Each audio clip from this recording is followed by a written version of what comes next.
Morning everyone. Today I'm coming on to with the last of the All Things Christmas collaboration hosted by the lovely Jayne of the Crafting Shed Davies. So there were a few of us taking part in this collaboration, and if you remember last time I showed you how I made some crackers. Well, I've made some more crackers.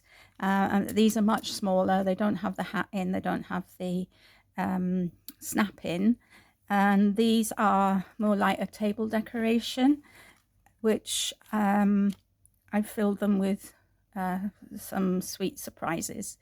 So and I've used the paper pad that the lovely Anne Lane gave me as part of our 12 days of Christmas swap. So I've just got 2 sheets of paper left, which are this design, but there were 2 pages of each design, and I needed to make 20, so it was just perfect really. And so I'm going to show you how I made these, so we'll go through that together. And for the decoration, I just used odds and ends of ribbon that I had, small bits of ribbon which I could make into a bow. And I used the back of a 12 by 12 paper pad.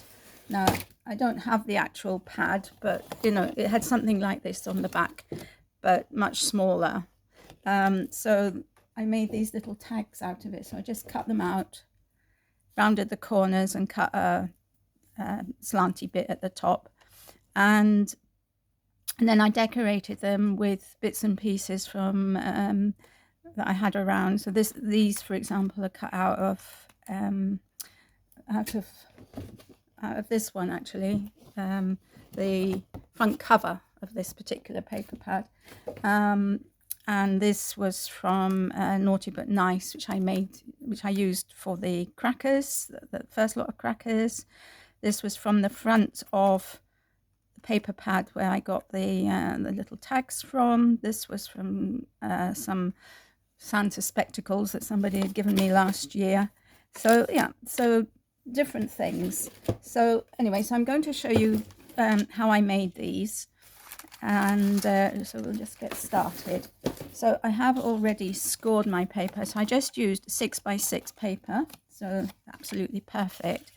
And in one direction, so obviously you want to make sure you've got, if it's a pattern paper, you've got to make sure obviously that it's going to go in the right direction when you look at the cracker. So for example, this one, to make sure that the snowmen were going this way and not that way, you know what I mean.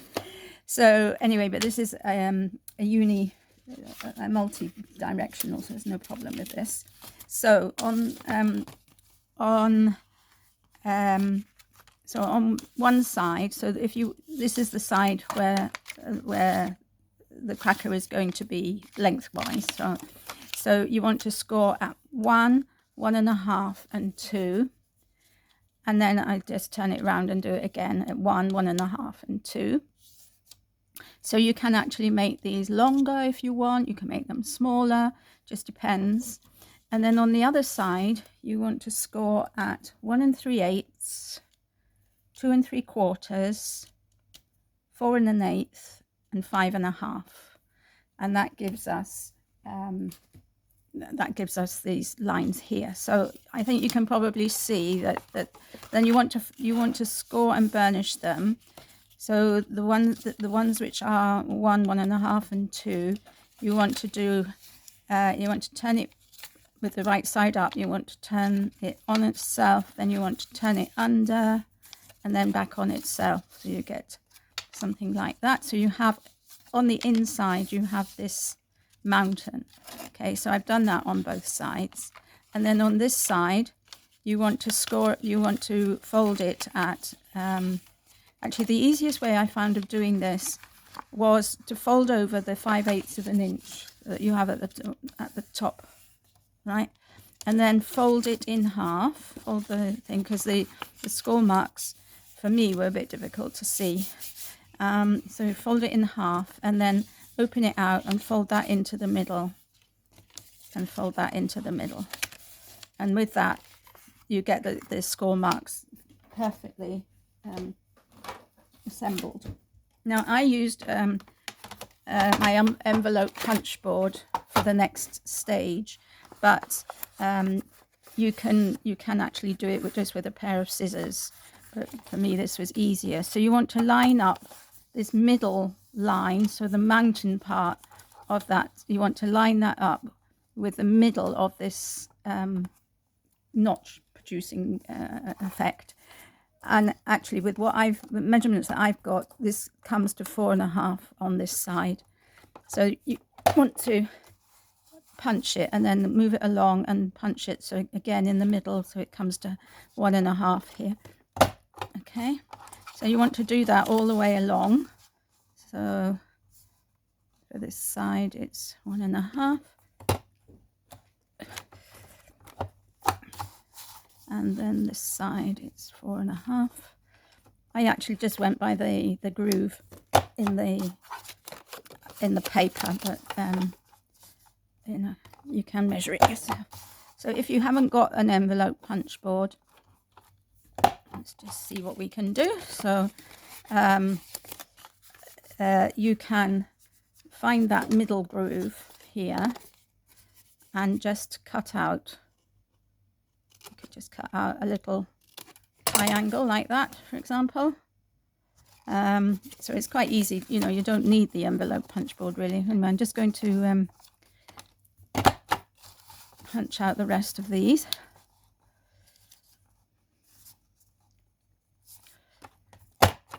And then the last one, you need to do this straight edge as well.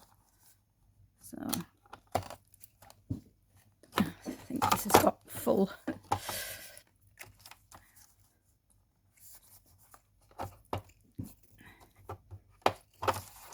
And then this one. Lay that up. Right. So that's that. I'll just get rid of the rubbish.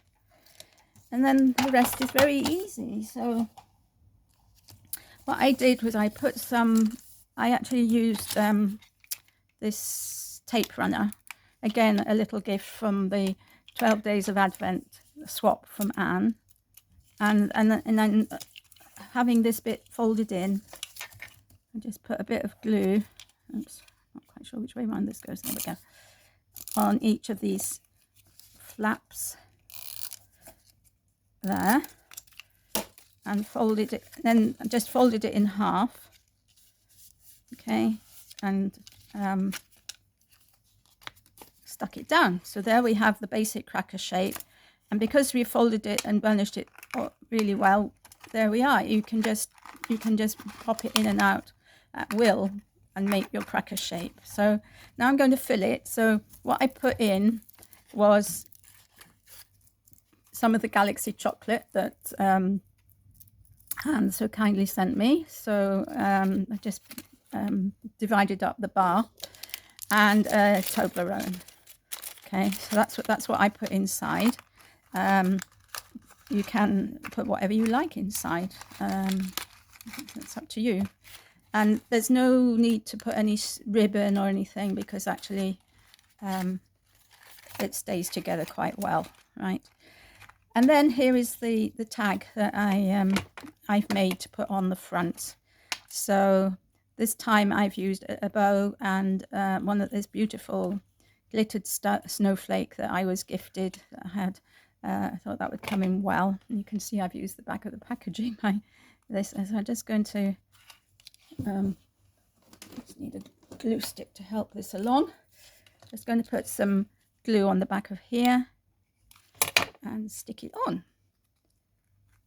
and there we are. So that is my make for the All Things Christmas collaboration. Hope you give it a try. Of course, these particular crackers, they don't need to be just for Christmas.